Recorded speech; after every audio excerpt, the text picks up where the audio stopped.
Habermas thinks that Foucault owes the concept of an erudite positivistic historiography and the appearance of an anti-science to his reception of Nietzsche, but in doing so, Foucault offers a promising alternative to Derrida's critique of reason. But Derrida states that in German idealism, Hegel's philosophy, spirit incorporates history by assimilating. This assimilation acts as a kind of sublimated eating. Spirit eats everything that is external and foreign, and thereby transforms it into something internal, something that it is its own. Everything shall be incorporated into the great digestive system. Nothing is inedible in Hegel's infinite metabolism. Derrida calls it the tropes of cannibalism. Nowhere is this clearer than in Hegel, but these tropes are at work everywhere in Western thought. Habermas is understanding and facing what Foucault is trying to do. He raised the question that if genealogy is not supposed to search for an origin, then what's the purpose?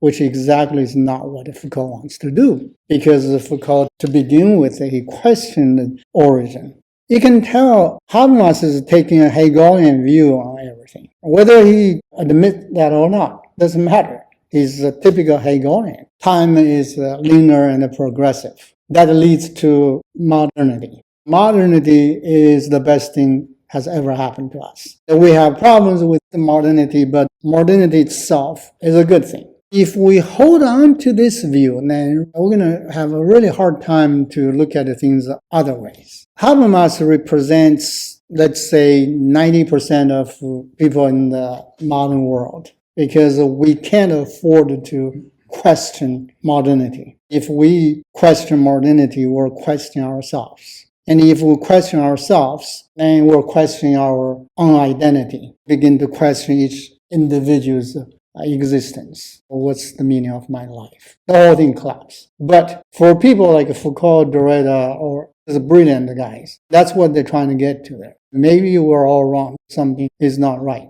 In order to do that, you have to question yourself. Because you can't play Jesus' role and say, I found out these problems, I'm going to lead you people to a better place. Obviously, you're a product of the same production line as everybody else. And so what do you have to say? Then you have to question your own identity, which is what Foucault, Derrida, Baudrillard, those people, they do to themselves first. Somebody like Habermas may not want to do that because he does not want to lose his authoritative position. But that's the problem.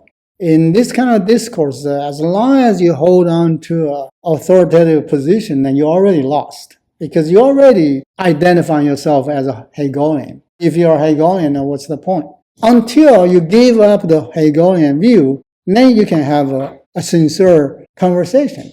The problem is if you give up your Hegelian view, you give up your identity. That's why you begin to see somebody like Foucault was going crazy all over the places because he didn't care. He already gave up his identity. The second one would be Baudrillard, not that he wanted it to. He was forced to because they wouldn't let him get into the authoritative position. He had to be on exile, willingly or not. And once he got that way, he said, hell with this, I don't really care anymore. And that's why he made all these great observations. Then you have Derrida. He did not want to lose that part of use Ravenel's term, the pale of the scholarly world. He wants to stay in the fence. He comes up with this genius way. He writes these things that make you suffer.